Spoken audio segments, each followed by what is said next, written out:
Good morning. We're going to switch things up a little bit, keep you guys awake and alert. So stand up. It's a little bit rainy out. We're going to sing This Is the Day. I want to see some smiles, okay? We're here to worship Jesus.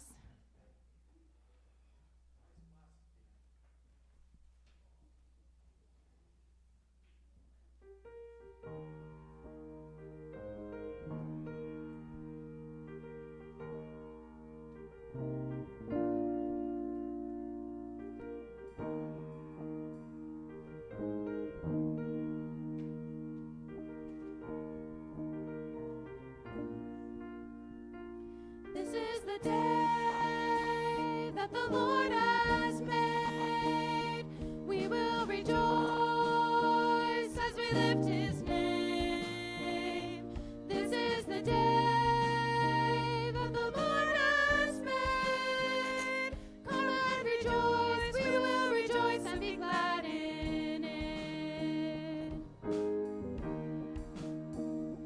Whether the sun will shine, whether the skies will rain, I know that you are good, and this is the day you made. Whether in life or death, I know this truth remains. This is the day you made. This is the day that the Lord has made. As we lift his name, this is the day that the Lord has made. Come and rejoice, we will rejoice and be glad in it. Walk in faith, you will protect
me. Thank you, God, for the fact that you made this day to be something special in your sight, for us to be gathered together under your name.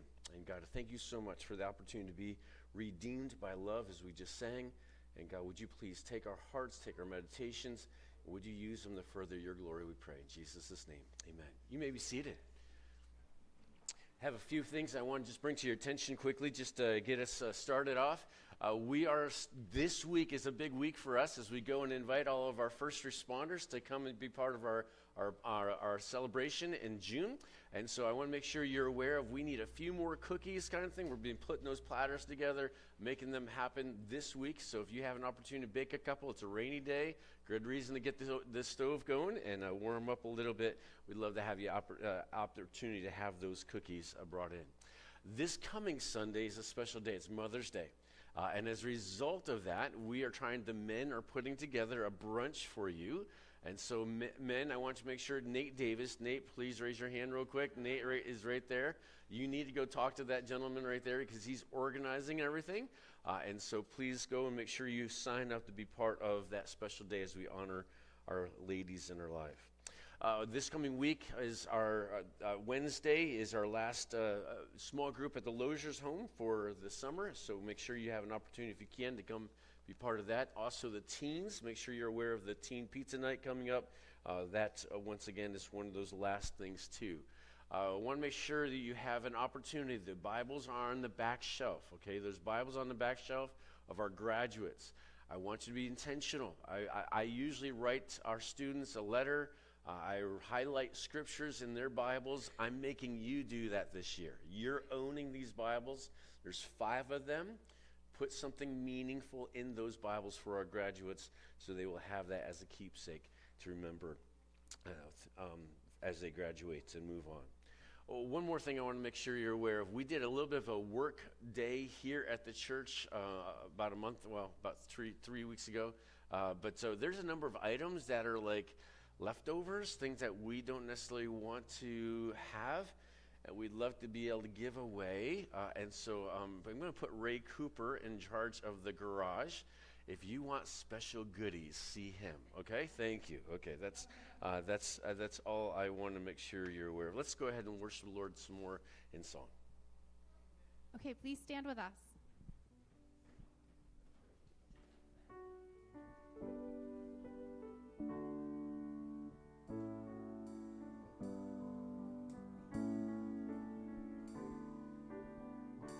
Bless the Lord, oh my soul, worship his holy name. Sing like never before, oh my soul, I'll worship your holy name.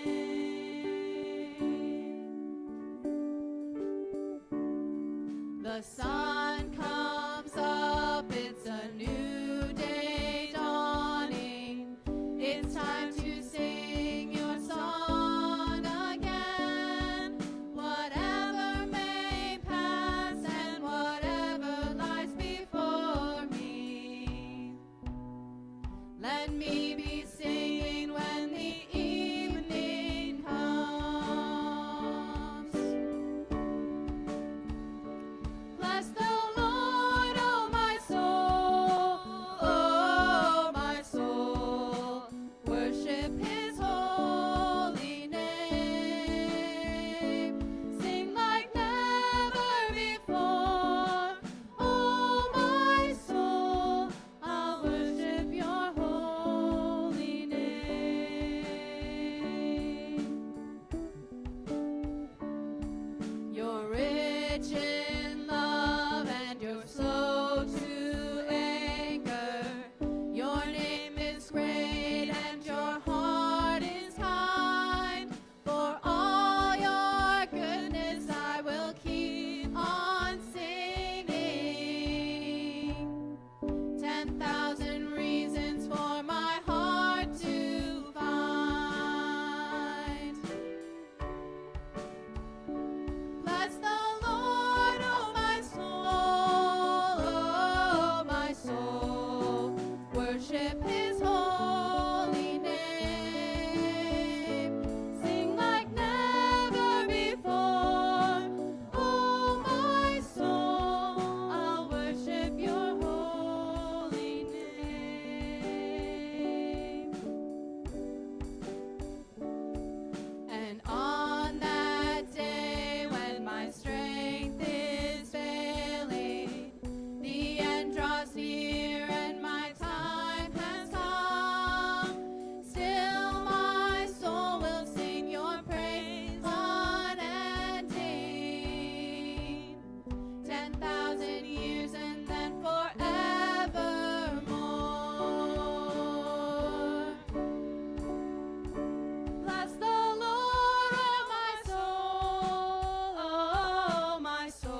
may be seated.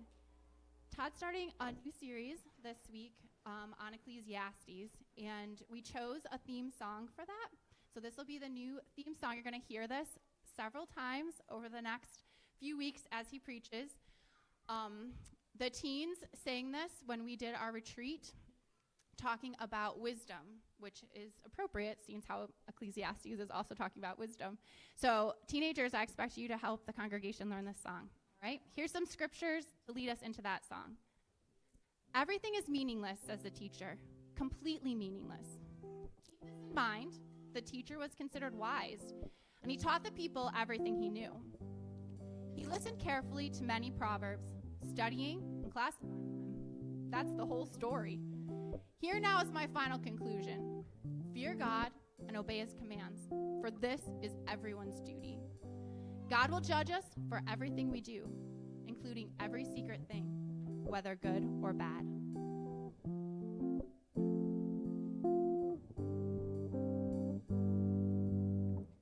All the things that I have held dear, the vanities that whispered in my ear, what would I do if they all disappeared?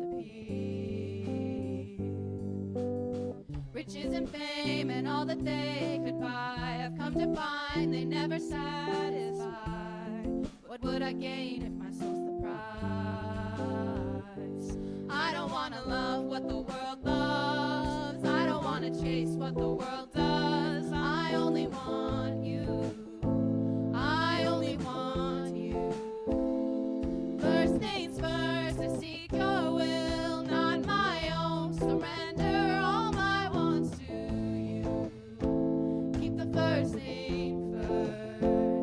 To live your truth, walk your way, set my eyes. Lord, I fix my face on you.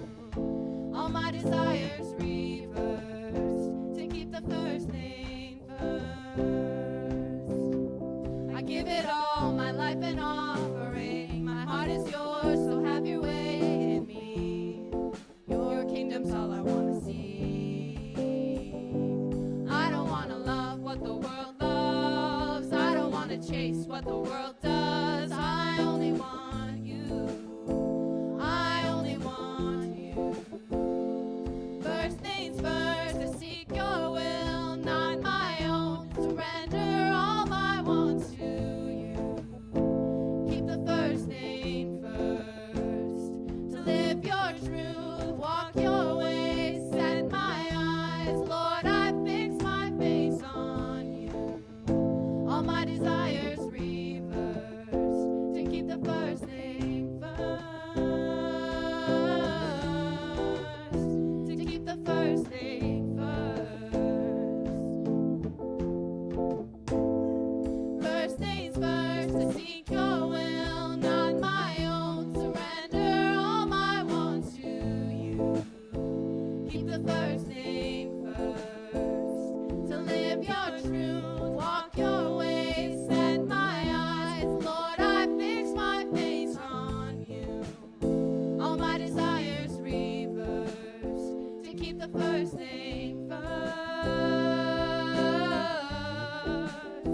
To keep the first thing first. All my desires reversed to keep the first thing first.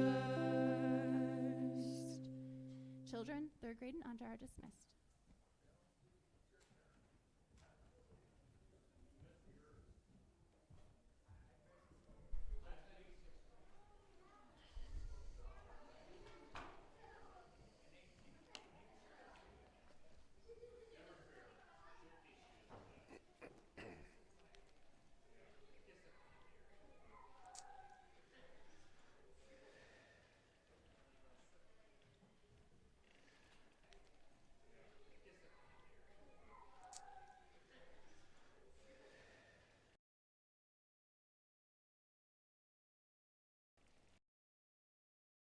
If you do not have notes in your hand, if you'd like to be able to take notes, there's a handout that's on the back table.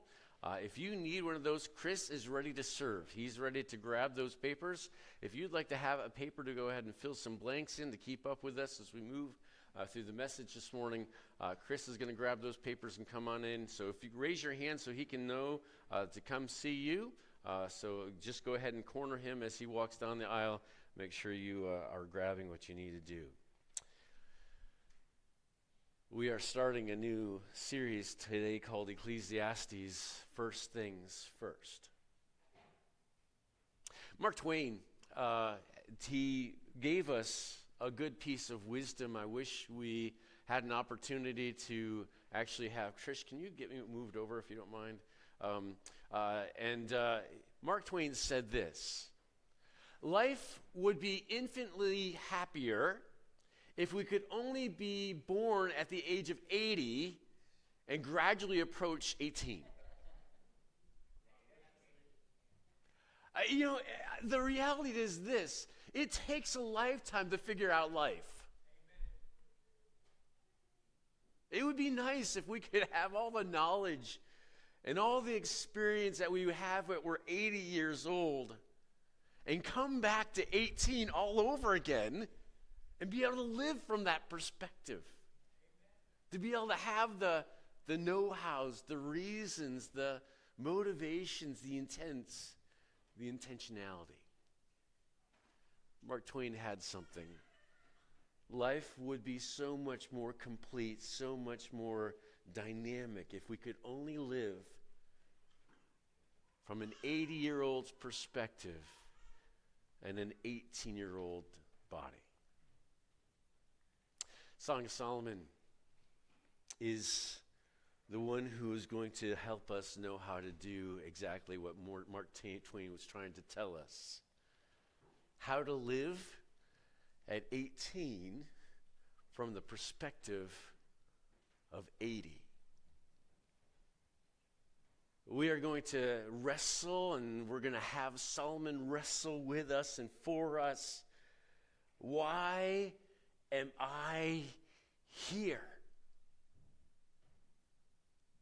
What is the meaning of my life? Not everybody else's, but my life. What do I need to be when I grow up? Or what do I want to be when I grow up? I was just talking with somebody that is nearing death's door. And she said to me this week, I still don't know what I want to be when I grow up.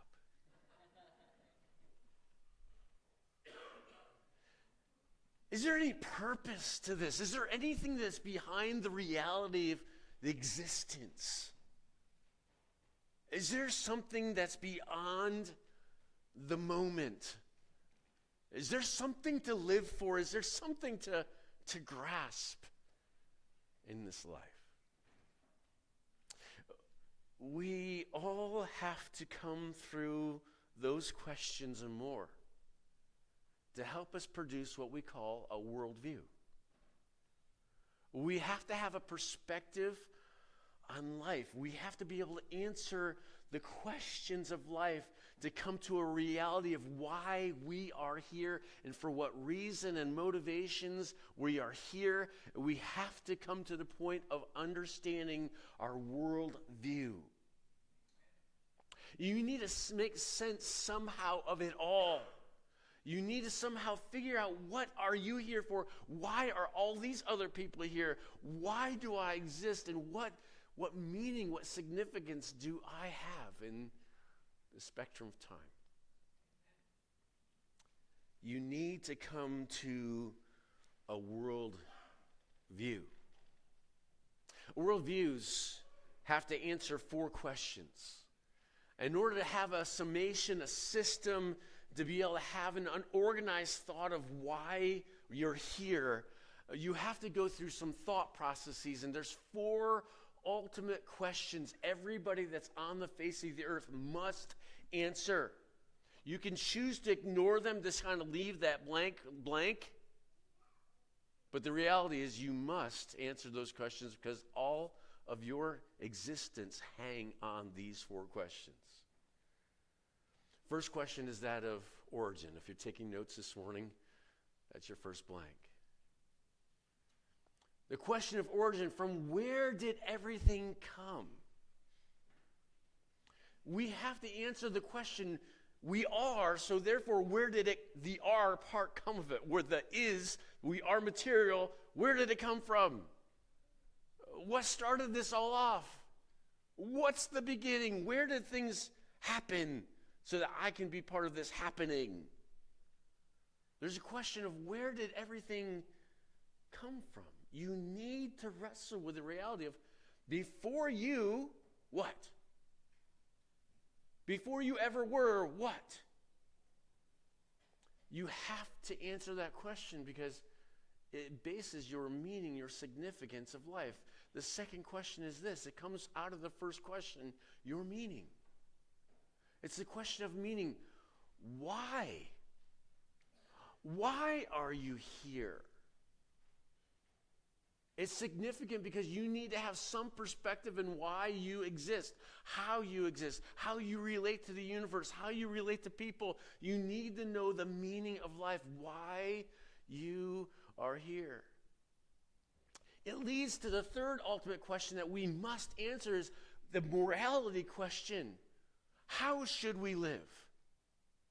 If we know the meaning of life, of what we're here to be, the why we are here, now it comes out of the flow how we should be doing life in order to exist and function in a universe that's continually working. What's my moral responsibility to the lives around me? What's my moral responsibility to myself? We must answer the question of morality. How should we live? We have the meaning of life. We have the morality of life. But you know what? Life is temporal. It's short. So we need to ask the question, what happens when you're done? What is next? What is your destiny? What happens when you are put in the grave and everybody that you know and once knew you all forget about you? What's for you at death's door? These are the ultimate questions that we must wrestle with. We must have some bearing on these. We can choose to ignore them, but the reality is they are. And so let me help you this morning because we're trying to get to a philosophical book, Ecclesiastes, and I want to teach you philosophically man's reasoning before we get to the God's reasoning. You follow me? So that's where we're going this morning. The way you answer these questions, there's only 3 systems of answering these questions. Young people, I want you to take notes. There's a lot of options out there. You're going to head into an environment as you're leaving us, as you're going into college, as you're thinking in the schools. There's a lot of options that are being bombarding you, a lot of thought processes, a lot of philosophy. I'm going to simplify them for you because I'm a dummy. So this is philosophy for dummies, okay? So you need this, I need this. We're going to walk through this in a very easy way. You're going to have to take philosophy. I'm going to summation your class in a very easy, rubber meets the road way. There's only 3 ways to approach life. 3 systems of thought. 3 philosophical understandings of how to approach these 4 answers. The first one comes this way: naturalism, transcendentalism, and you're like, whoa, that's a big word. We'll get to it in just a second. And then theism. There's only 3 philosophical ways of approaching the universe, of answering the 4 questions that we just presented. There are no more. And so you simply need to understand 3. My wife, every time I go to the grocery store, I say, babe, I can only remember 3 things. If you give me a 4th thing, you need to write it all down. We can remember 3 things. 3 approaches to the universe. 3 world views. Let's explore for just a moment naturalism. Naturalism means life is entirely physical. There is no God. There is life without God. There is no existence of God. Everything you and I have and possess is physical. It's natural. It's material. The is of life is all what you feel and sense. So with that being said, we are a freak accident. Please forgive me. I'm just dumbing down what you're learning in school. You're a freak accident. You are an event between nothing. You are just a blimp. We're going to talk about this in just a few moments. But you're just a blimp on the radar. There's no purpose in your life because you're just a freak event. And everything that you experience is just a series of accidents. With this understanding, therefore, we determine our own fate and outcomes because existence is futile. Let me break this down. Naturalism has, you ready for this? It has 4 parts. Okay? We're making this simple. Remember, this is philosophy for dummies. 4 parts of naturalism. Let's explore them. Nihilism. Nihilism is the most depressing one that you possibly can come up. You are a depressed existence. The focus is on hopelessness of life. Life is nothing. Don't fool yourself by trying to come up with any meaning to life. Life is just an evil trick. And please forgive me for just a second, teenagers, let me help you. Some of the dark music that's out there today, this is their perspective. It's hopeless. Life is all about the evil trick that is playing on us. There's no hope. There's no purpose. There's no value. Don't try to find it because you'll just deceive yourself. The second one that we come into naturalism is this understanding of this, materialism. Materialism live for the gathering or the accumulation of stuff. If you're naturalistic, you know what? You need to hoard. If we're just here in the moment, you need to get. You need to surround yourself with gratifying stuff. The more the merrier. So you know what? The purpose of life, who says there is no God and we're just in the here and now, I need stuff to make me happy.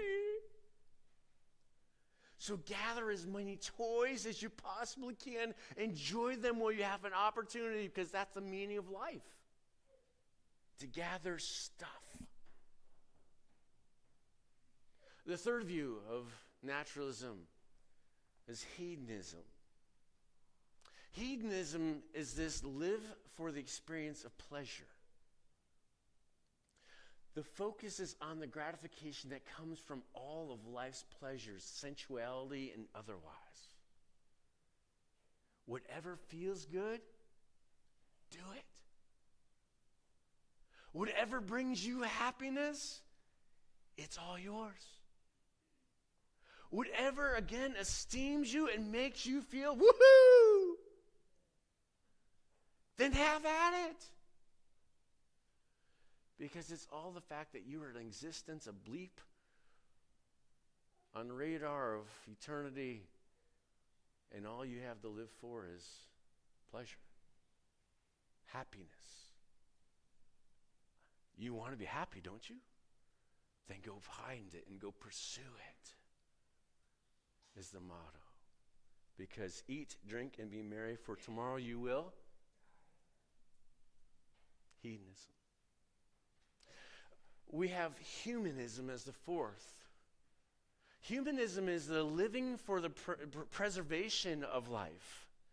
Your purpose in life is to preserve life. It's the understanding of making life better or to preserve it for those who would come after you. Because you know what? You are just a fragile science experiment. You are just a fragile science experiment. All there is physical, and somebody's pouring the chemicals together and making this fragile environment. And so therefore, you need to keep this fragile environment from breaking up and the next generations from dying, because we've got to keep this fragile science experiment going. Are you guys following? Everybody with me? I'm just making sure you guys are catching this philosophy for dummies, okay? We're all in this boat. Hedonism says, you know what, I need to hug the tree, because if you take that tree down, then me or the next generation is going to die. We have to preserve the environment so that this experiment can keep on keeping on and hopefully get better than worse. With naturalism, there's a problem. We have a problem that's facing the reality of pain. You can live for all those four things. The reality is, how do you face pain? When pain shows up on the scene of your life and when bad things happen, what do you do with the pain? Because pain is a reality of life. Everybody shake your head. Yes. Pain is a reality of life. Naturalism is the practical approach to life's disappointments. If there's no meaning to life, then let's go find as much stuff as we can to make ourselves happy. If there's disappointments in life, I might as well eat, drink, and be merry, because you know what? Tomorrow I'm going to die. You know, life is just one big trick. There's no meaning. There's no purpose to life. So don't even pursue it. It's hopeless. Life is all about the preservation. Somehow, in the midst of this trouble, you're ruining the environment. We're going to die. Everybody's going to die. We need to preserve it.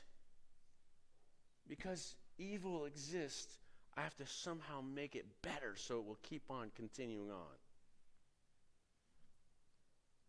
Guys, this is life in 2025.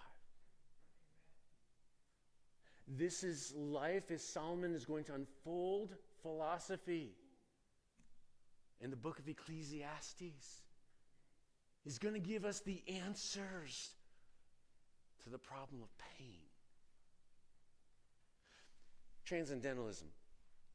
Transcendentalism is pantheism. Everything is God. This is another worldview. This is the understanding that, you know what? You are God. You are part of God. The trees are part of God. The earth is part of God. Everything is God. And you've got to get in touch with this impersonal force that you can connect with. You've got to somehow reach beyond yourself, get in the gusto of your soul, and to live a purified life, to live a perspective of getting in touch with everything that's around you, and use the force, Luke.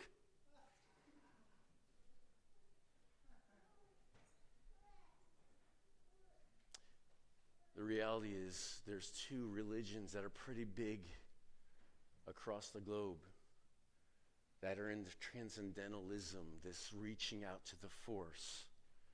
Their perspective is like this. You need to understand the perspective is like this. Hinduism is seeking freedom from the material world. Why? Because the material world is painful. The material world that we live in is painful, and so the Hindu is seeking to have freedom from the material world because they want a betterment through reincarnation. Maybe I'll come back as a toad. Sorry. Just so you know, Hinduism, because you fail to get in touch with the reality of whatever it is, it's always declined. You're always on the decline rather than on the incline. So when you don't live this life the way you're supposed to, when you go to India, your aunt is walking down the road as a cow, and you can't kill the cow because that's your aunt.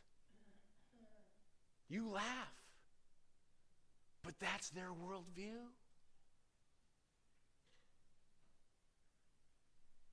Somehow you can better yourself, and somehow you can become more than what you are, and somehow you can become more than human, and you can become one with that force and make yourself better. Let's go on to, let's go on. I want to go on to Buddhism, because Buddhism struggles with the same thing, but they want you to get to a state of enlightenment.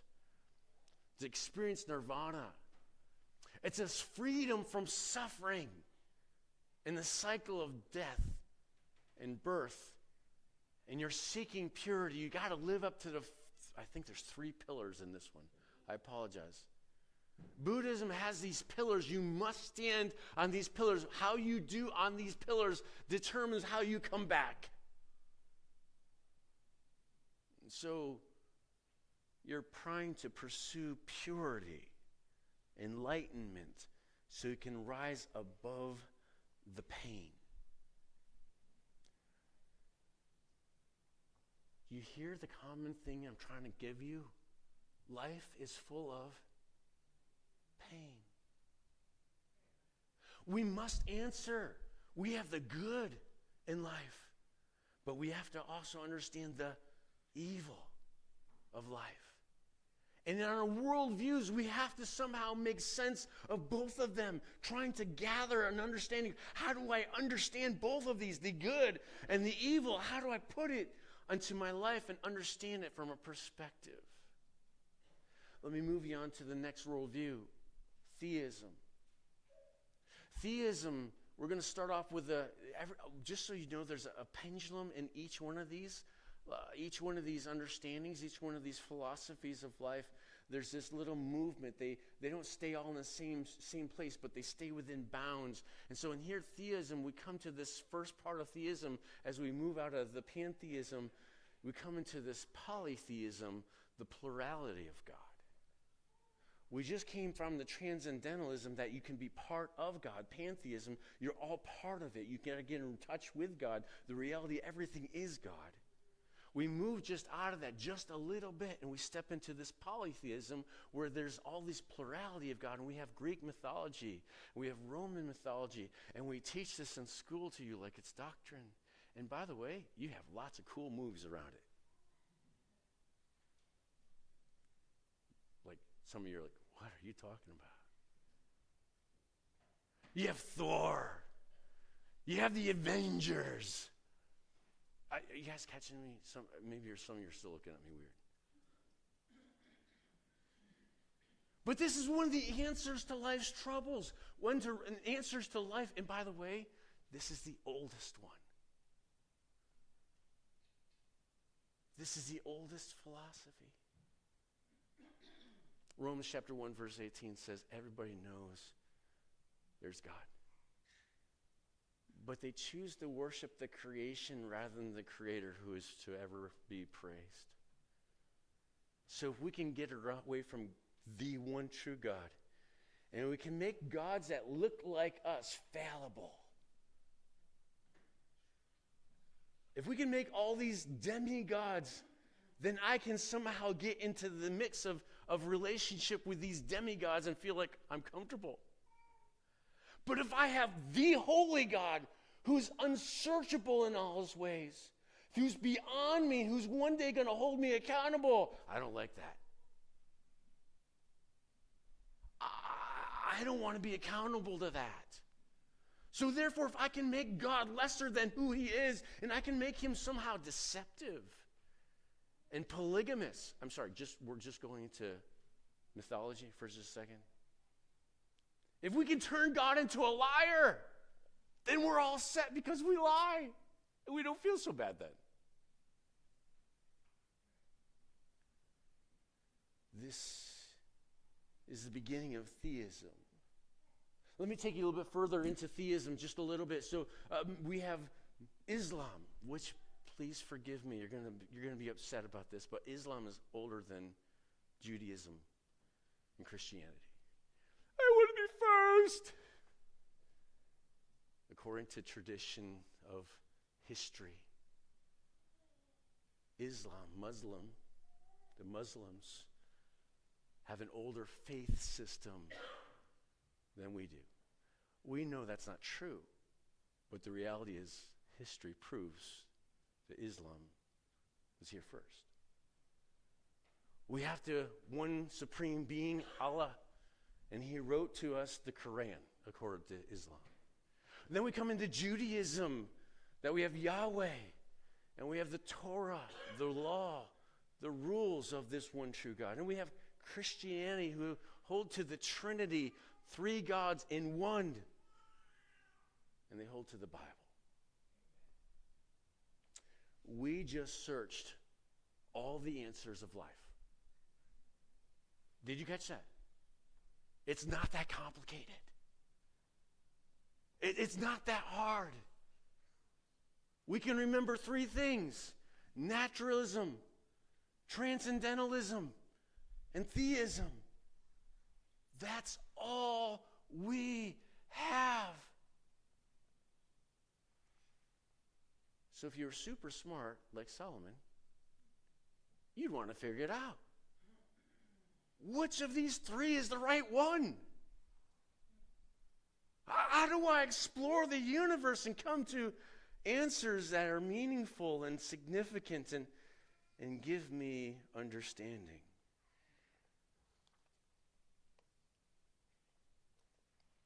The predominant worldview that we wrestle with is naturalism. At this point in America, you row up the most against naturalism. That is not the world major religion.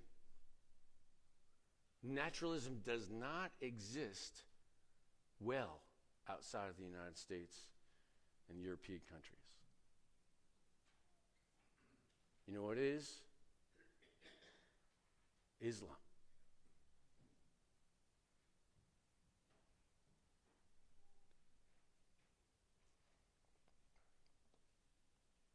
The predominant worldview that you and I wrestle with as we face our community, as we face our workplaces, as we go into the world around us, we face this reality of naturalism.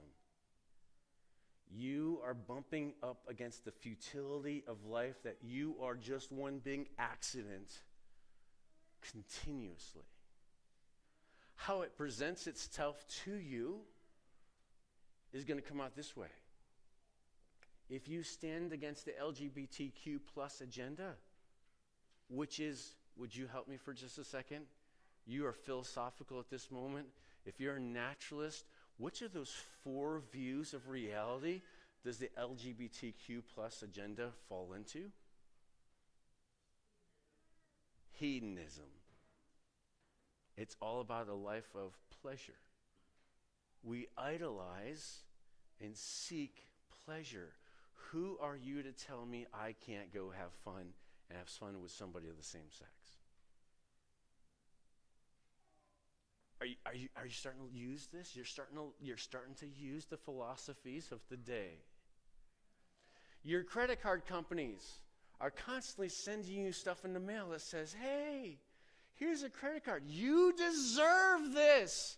Go on vacation.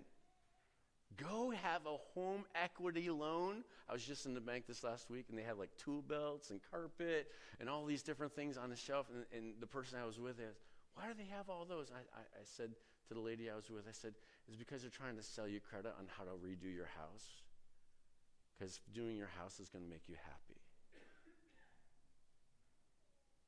Credit cards are there to make you happy.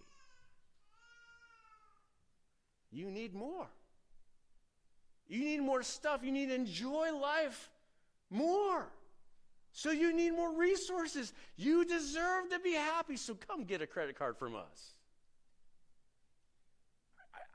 Are you guys helping me? Are you catching the pervasiveness of philosophy as it comes out of naturalism in our day? The reality is that you get the end of life's road, and you look at life from a naturalistic perspective. Life doesn't satisfy. Life is incomplete. I chased down that road of material. I got all this stuff, but it keeps breaking. And I have to buy more things to be able to make myself happy. And then I have to get rid of the old things that used to make me happy. And I just need more stuff. And they're like, ugh, I have way too much stuff. And then they give it all to me. I love it. It's broken. Here, Todd, you can on it? Sure, I'll fix it up. We are on this path of looking for happiness. Hedonism. Let's keep on finding more pleasure. Let's find more, invent more ways to be pleasureful. Someday I want to skydive, but not until I get to eternity. I think that'd be a lot of fun, falling out of the sky, but I want to bounce if the parachute doesn't open, okay? So just so you know that. But we're looking for the next greatest adrenaline rush. We're looking for something that's going to give us satisfaction, but the reality is everything at the end of it all is less than promised, and we are left dissatisfied.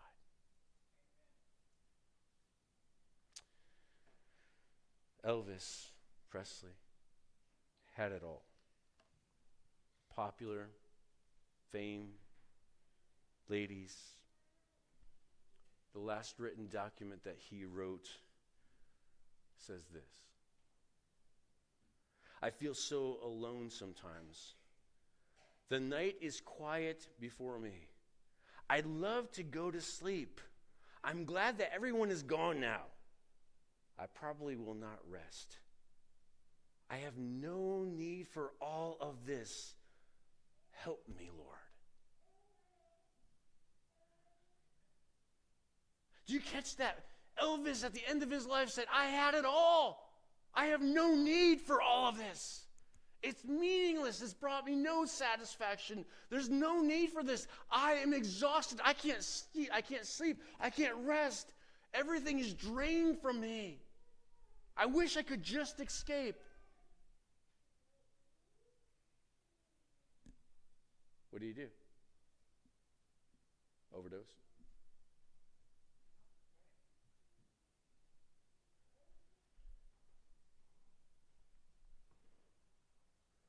Solomon would say with Elvis, Amen.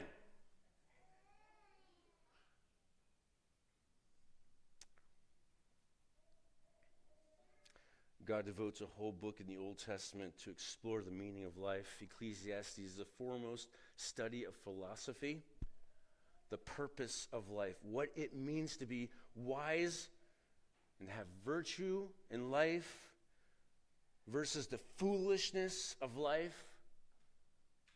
Why the terrible things often happen to the best of people who answer those questions. How to achieve a self-fulfilled life, whether it's permissible to God or not. Enjoy the simple pleasures of life. Solomon's going to give us all those things. Solomon will take the phrase and use it 28 or 27 times in his book,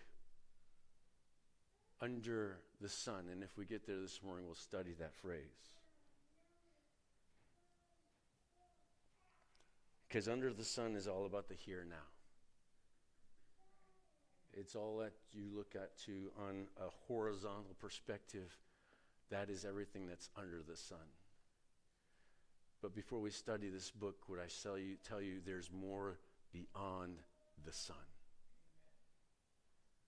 But Solomon is going to give us the perspective of life under the sun. We're going to see, just as all the philosophers of our days pile in with this naturalism, with this nihilistic philosophy, we're going to see utter skepticism, utter futility. We're going to look at everything around us and say, this is dumb.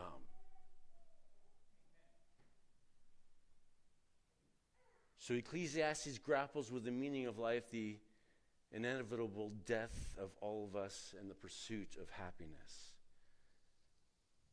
It stands out as an honest appraisal, inevitable death of all of us, and the pursuit of happiness. It stands out as an honest appraisal of human existence, and is offering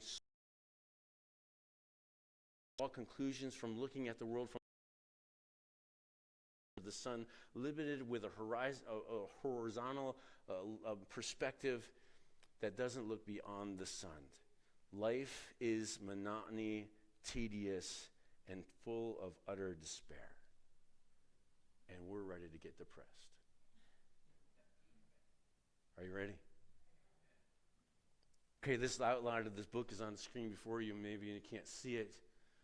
Verse 1 and 2, literally, in fact, I have to get just a touch closer just to be helpful. There, I can do it now. Okay, 2020 here. Okay, you ready? We make a statement. There's a statement that's made in verses 1 and 2. This is what what Solomon's statement is. He's going to make a summary. He's going to summarize everything in his entire book right up front.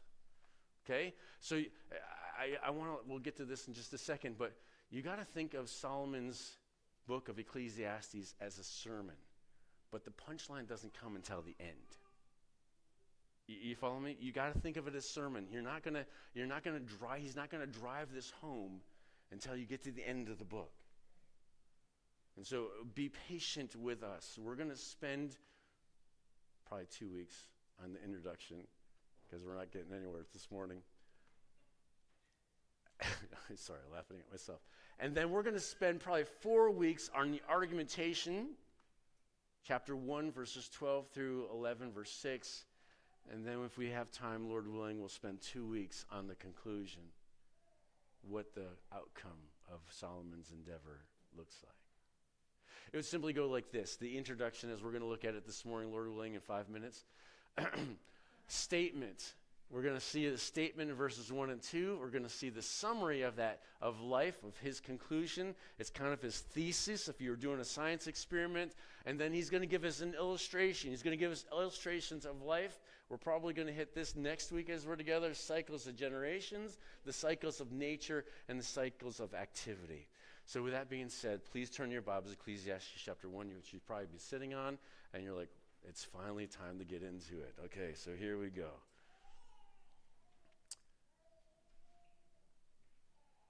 Starts this way. The words of the preacher, the son of David, king of Jerusalem.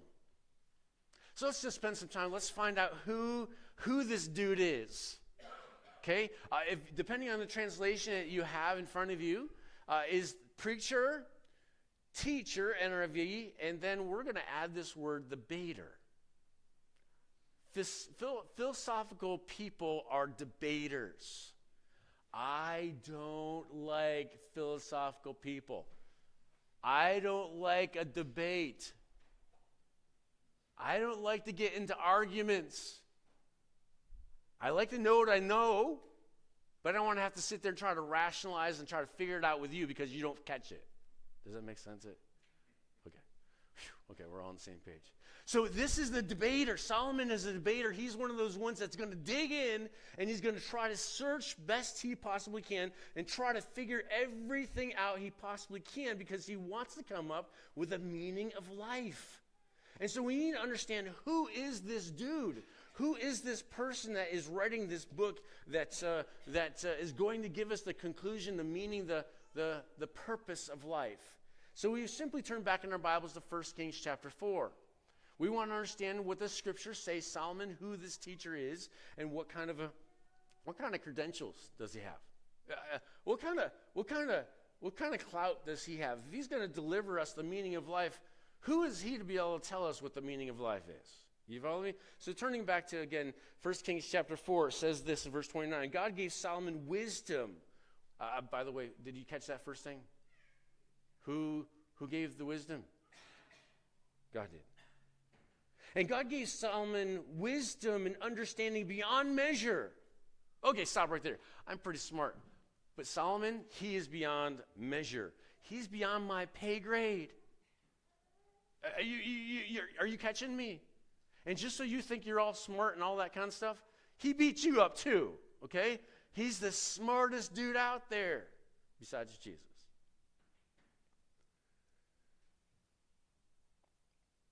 Notice what he goes on and says, wisdom and understanding beyond measure the breadth of mine like the sand of the seashores. If you come in my office, you can see my books. I've only read probably half of them. The rest of them are just to make you look like I look intelligent or something. Solomon had everything. He read all the books. He could quote them for you. He had wisdom like the sands of the seashore. So that Solomon's wisdom surpassed the wisdom of all people of the East, all the wisdom of Egypt. And then he goes on and says, there's all these people who thought they were smart. Nuh-uh. All these people who had all these wisdom and all these things to be said about them and had all these credentials. And I'm not going to read through all their names. Ready? Verse 32. So he spoke 3,000 proverbs, and his songs were 1,005. We don't have them. We have a few. But can I tell you, Ecclesiastes is one of them. If Ecclesiastes is one of them, I wish I could read the rest. He spoke of trees, and from the cedars that are in Lebanon to the hips that grow up on the walls. He knew all of horticulture. He knew how the plant systems and how all of that worked well together. He spoke also of the beasts and the birds and the reptiles. He was a veterinarian. He knew everything there was about all the animals. Verse 34. And the people of all nations, everywhere, came to hear the wisdom of Solomon. Hey, let's go on vacation. Let's go visit Solomon. They would come from everywhere to hear Solomon because he was so profound and so intellectual, and he had the answers and the meaning of life. And so every nation under the sun came to wisdom, to Solomon, to get wisdom. I could not be Solomon. You know how long I've been on the phone this week on hold? We had 3 of our kids have identity theft with the IRS. And I'm trying to clarify and trying to fix things up and trying to get things to stop the craziness. So I'm on the phone and I'm on hold. Could you imagine going to Solomon to have him answer your question and you'd be on hold for a very long time? Just ask him a question. Solomon is brilliant. He's all that in knowledge. In fact, it says this. From all the there's this wisdom. So all the nations came to hear the wisdom of Solomon, and from all the kings of the earth. Just so you know, just the kings are like the top-notch people of all the kingdoms, kind of thing. They're not stupid. They're all going to Solomon to say, "Help me understand how to take out that company." Or this military campaign. Help me know how to make the finances happen for my country. Help me understand how to deal with justice in this situation. All the kings of the earth are coming to Solomon for all the help they possibly can get from him. All these kings came to hear Solomon and his wisdom. For Solomon, whatever age he was in this journey of life when he writes this letter, this sermon, he's older and wiser. For Solomon, whatever age it was, he got to the point of just realizing that everything was futile and everything that he had everything that he had thought that the meaning of life was in, it had lost its shine. It had to be old enough in his life that he knew and experienced everything that there possibly could be for the meaning of life. And he comes to the conclusion, that looks like this. And we're ending here. I love this. It's 2 after. I have to end right here. You ready? Read it alongside of me. Vanity of vanities, says the preacher. Vanity of vanities. All is vanity. I love it. He just gave you life statement. He just gave you his life statement. He is 80 years old talking to the 18-year-old and saying, dude, this is nothing. All is vanity. I hope you have a perspective that's beyond the sun this morning. I'm going to ask you to do something quickly as we close out our service. And yes, I'm flipping through all the slides you're going to see next week to come to this one. Life under the sun is meaningless. Solomon's initial life statement says life is meaningless. We're going to play a song here in just a second. We're going to go offline. I'm going to give you just a few moments as we listen to our theme song of this, because I want you to do this. I want you to look beyond the sun. What is your life purpose statement? What's worth living for? Why do you wake up every day? How do you make the choices of what to do or not to do of your daily routine? Because you have a life statement. And I want you to go deep this morning. You're turning philosophical on me this morning. What is the meaning of life? Not all of our lives. Your life. We're going to play this song, Meditate.